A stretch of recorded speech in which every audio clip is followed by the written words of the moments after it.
I always like to start a presentation with a little bit of history, because history sometimes has a habit of teaching us lessons. And so just very briefly, I'd like to give you a snapshot into the year I joined the wine trade, which was 1976, a scary long time ago. And believe it or not, bulk wine was certainly in the ascendancy in 1976, but it was a very different beast to the wines you see today, because in that decade you were able to ship wines, high quality wines from France. You could ship Barsac, Sauternes, Saint-Emilion, Châteauneuf-du-Pape, all in bulk, multi-compartmental stainless steel tanks and bottle in the UK. In addition to that, there was a vast amount of a wine called Lasky Riesling from Yugoslavia, which was also very big in the 1970s.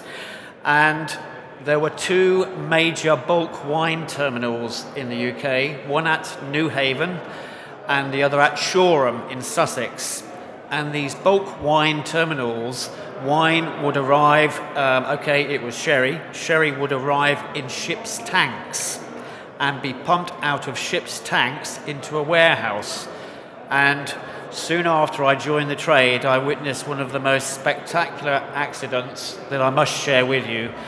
The ship's tanks were about 400 meters away from the warehouse, and in between the dock where the boat was docked and the bulk warehouse, there was a railway line, and in order to get it from the ship's tank to the warehouse, there were two pumps, and you had to synchronize switching on these two pumps. So there was a pump to take it from the ship's tank to the top of the bridge across the railway line, and the second pump would then draw that wine down into the warehouse. We weren't aware at the time that within the warehouse some electric works was actually taking place, and the third phase within the warehouse had been switched the other way around. For those of you who work with three-phase electricity, you know what I'm talking about. So what actually happened is when the wine started to when the sherry started to come out of the ship's tank, it got to the top of this gantry above the third railway, and at that point the pump which was supposed to take it into the warehouse started to pump it the other way, and there was a spectacular explosion, and it caused absolute chaos, not only in terms of loss of sherry, but also because it was third rail electricity, i.e. the third rail electric was on the ground as well. So it caused absolute chaos, and something I will never ever forget.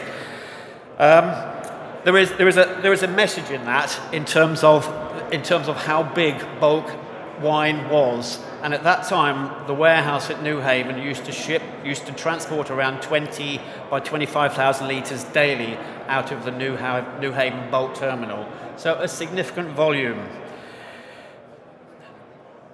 At that time, as I say, there were a number of bottling premises in the UK, and sadly, in the, let's say, late 70s, early 80s, there was this theme in the industry that bottled at source was better. And sadly, there were the demise of many bottling operations, not only in the UK, but in other parts of Europe as well. There was a game changer, which started, let's say, late 90s, early 2000, and that game changer was flexi tanks. And I have to pose the question, were flexi tanks launched a little too soon? Because in the early days of flexi tanks, there were some challenges, some serious challenges, obviously many advantages in terms of cost saving, etc., but there were a lot of problems with migration. And migration, I'm sure a number of you in the audience will be well aware that one of the migration problems was naphthalene. And naphthalene is a fumigant which is used in much of transporting goods around the world.